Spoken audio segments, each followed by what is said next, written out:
555, Mayday, Mayday, Mayday.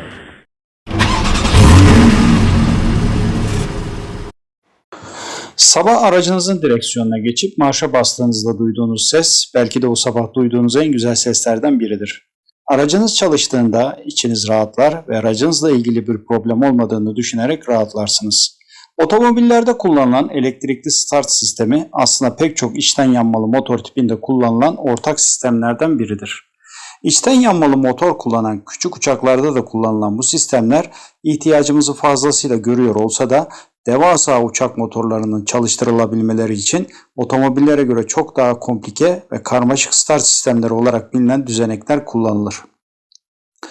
Bu sistemlerin ortak amacı otomobillerde olduğu gibi motorun çalışmasına olanak verecek bir dönme hızına ulaştırmaktır.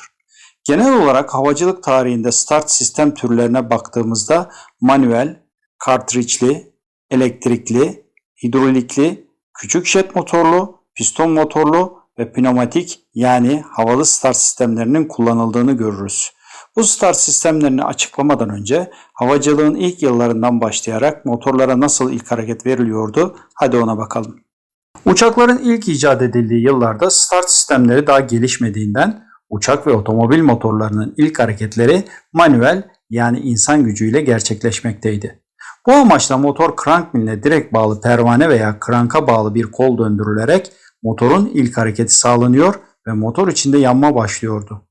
İlk otomobillerde de durum farklı değildi. Bir kol vasıtasıyla motor crank mili döndürülüyor ve motor çalıştırılıyordu. İlerleyen yıllarda bu durum havacılıkta ve otomobil sanayinde manuel çalıştırmanın fiziksel zorlukları ve daha konforlu araçlar geliştirilme isteği nedeniyle motorların pratik olarak çalıştırılma zorunluluğunu ortaya çıkardı. Start sistemine yönelik ilk atılımlar otomobil endüstrisine başlamış ve 1903 yılında mühendis Clyde J. Coleman tarafından geliştirilerek patente alınan elektrikli starterler ileriki yıllarda 1912 model Cadillac'larda kullanılmaya başlanmıştır. Bu yenilik otomotiv endüstrisinde tam bir devrime neden olsa da uçaklarda kullanımı için 1930'lu yılları beklemek gerekecekti. Hem sivil hem de askeri uçakların hızlı ve konforlu bir şekilde çalıştırılma ihtiyacı Hux marş motorları ile karşılanmıştır. Böylece elektrikli starterler veya marş motoru olarak bilinen sistemler havacılıkta kullanılmaya başlanmıştır. Hux starterleri küçük ve pistonlu motorlarda ihtiyacı karşılasa da gelişen uçak ve motor teknolojisi karşısında ilerleyen yıllarda yetersiz kalmışlardır. 1930 ve 1940'lı yıllardan sonra motorların hacmi ile ağırlıklarının artması gibi nedenlerle daha güçlü start sistemlerine ihtiyaç duyulmaya başlanmıştır. Bu gereksinimler ile ortaya çıkan Kaufman marş motorları dışarıdan bir çalıştırma mekanizmasına ihtiyaç duyulmadan uçak motorunun çalıştırılmasına imkan sağlamıştır. Kaufman marş motorları bir mekanizma içerisinde patlayan barut dolu fişeğin çıkardığı gaz enerjisiyle bir starter ünitesinin ardından motoru döndürme ve çalışma hızına ulaşması şeklinde çalışmaktaydı. İlk olarak 1936'da Junkers Jumo 205 dizel motorlarında kullanılmıştır. Bunun yanı sıra bu yıllarda hidrolikli start sistemleri de ortaya çıkmıştır. Hidrolik sistemlerin çalışması manuel olarak bir el pompasına hareket verilmesi ve ortaya çıkan hidrolik enerjisinin motorun gearbox'ına bağlı bir starteri dolayısıyla motoru döndürmesi prensibine dayanıyordu. Hidrolik start sistemlerinin çalıştırılabilmesi için fiziksel güç gerektirmesi ve sık sık arızalara neden olması gibi nedenlerden dolayı ilerleyen yıllarda yerlerini pneumatik ve elektrikli start sistemlerine devretmişlerdir. Hidrolik start sistemleri günümüzde küçük gaz türbinli motorlar, helikopterler, EPU'lar ve seyir füzelerinin turbojet motorlarının çalıştırılmasında halen kullanılmaktadır. 1950'li yıllara gelindiğinde ise büyük ölçekli gaz türbinli motorların ilk hareketinin sağlanması için pneumatik yani havalı sistemlerin kullanılmasının daha yüksek tork gücü ve pratiklik sağlayabileceği anlaşılmış ve pneumatik sistemler bu yıllardan sonra hem askeri hem de sivil havacılıkta büyük ölçekli motorlara sahip uçaklar için vazgeçilmez hale gelmiştir. Bu yıllarda EPU'ların ilk örnekleri ortaya çıkmaya başlamıştır. Pneumatik start sistemlerinin ilk örnekleri uçak motorunun türbin kısmına basınçlı hava verilmesiyle olmuştur. Bir yer hava aracından alınan basınçlı hava türbin kısmına bir kanal vasıtasıyla yönlendiriliyor ve motora giren hava türbin bölümündeki bileklere çarparak motorun tamamının dönmesi sağlanmış oluyordu.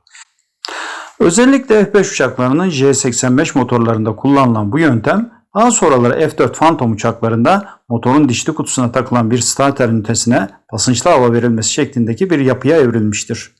Starter'e aynı zamanda acil durumlarda motorun hızlı çalışmasını sağlayabilecek bir kartridge mekanizması da eklenmişti. Hava ve kartridge ile çalışan starterlerin kullanılması pratik olmasına karşın her uçak için bir yer hava kaynağı bulundurma, savaş şartlarında hantal yapıdaki yer hava kaynaklarının operasyonları yavaşlatması, havada olası motor durmalarında otomatik çalıştırmayı mümkün kılmaması ve kartridge atık gazlarının kirliliğe neden olması gibi nedenlerle 1970'li yıllarda yavaş yavaş terk edilmeye başlanmıştır. 1970'li yıllardan sonra askeri ve sivil havacılıkta zaman faktörünün ön plana çıkmasıyla tamamen otomatik çalışan start sistemlerine ihtiyaç duyulmaya başlanmıştır. Bunun askeri havacılıkta nedeni olası savaş şartlarında havada ve yerde daha hızlı motor çalıştırma ihtiyacından kaynaklanmaktaydı. Sivil havacılıkta ise zaman konusundan ziyade havada motor durmalarına bir önlem olarak restart yani tekrar çalıştırma mecburiyetiydi. Bu anlamda motorlara ayrı bir güç ünitesiyle hareket verme ihtiyacı günümüzde de kullanılan APU yani yardımcı güç ünitelerinin ve JFS Jet Fuel Starter'lerin ortaya çıkmasına zemin hazırlamıştır. Günümüzde genellikle askeri havacılıkta kullanılan JFS Jet Fuel Starter ünitesi özellikle pek çok askeri jet tipinde kullanılan motor start ünitesidir. Klasik bir JFS'in iç yapısına bakacak olursak birbirine ters olarak yerleştirilmiş santrifüj akışlı bir kompresör, türbin, ters akış bir yanma odası ve egzoz kısmından oluşan minik bir jet motoru görünümünde olduğunu görürüz. APU'lardan farkı direkt olarak aksesuar dişli kutusuna takılı olması ve motoru mekanik olarak döndürmesidir. Yani kendisi hem güç üretmekte hem de starter görevi görmektedir. JFS ünitesi ana motor çalıştırmadan önce kokpitten kumanda edilerek hidrolik akümülatörler vasıtasıyla çalıştırılmaktadır. Arıza durumunda ise hidrolik akümülatörler manuel olarak çalıştırılabilmektedir. JFS'ler çalışması için gerekli yakıtı uçak yakıt sisteminden almakta, motorun çalışmasının ardından devreden çıkmaktadırlar.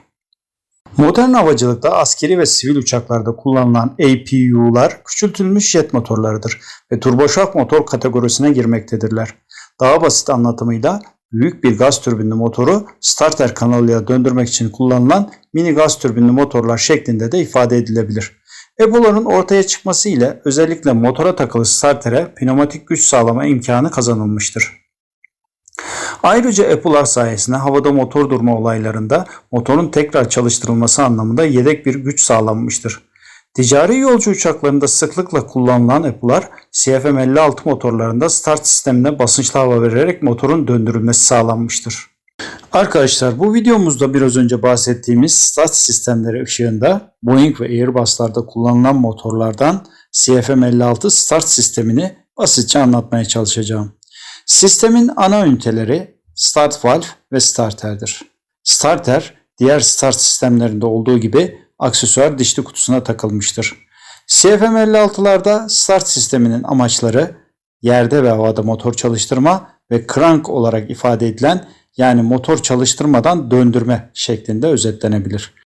CFM56 starteri hava basıncı ile çalışmakta, çalışması için gerekli hava enerjisini APU, uçağın çalışan diğer motoru veya yer hava kaynağından alabilmektedir.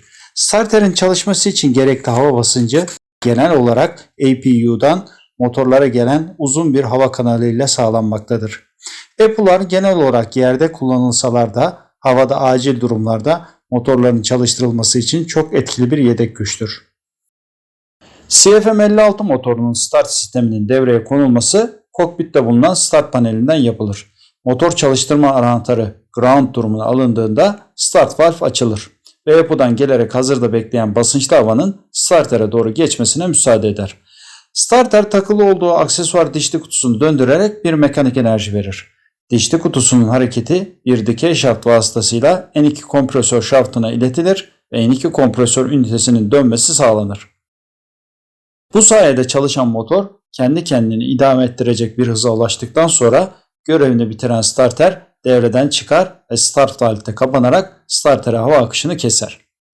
Turboprop ve turboşok motorlarda ise elektrikli, pneumatik veya JFS tarzı starterler halen kullanılmaktadır. Starterler daha uzun yıllar havacılıkta hareket sağlayıcı olarak kullanılacağı öngörülmektedir. Arkadaşlar bu video ile uçaklarda kullanılan start sistemlerini basit ve anlaşılır şekilde anlatmaya çalıştım. Eğer videomu beğendiyseniz beğen butonuna basmayı ve abone olmayı unutmayın. Yeni videolarda buluşmak üzere, hoşça kalın.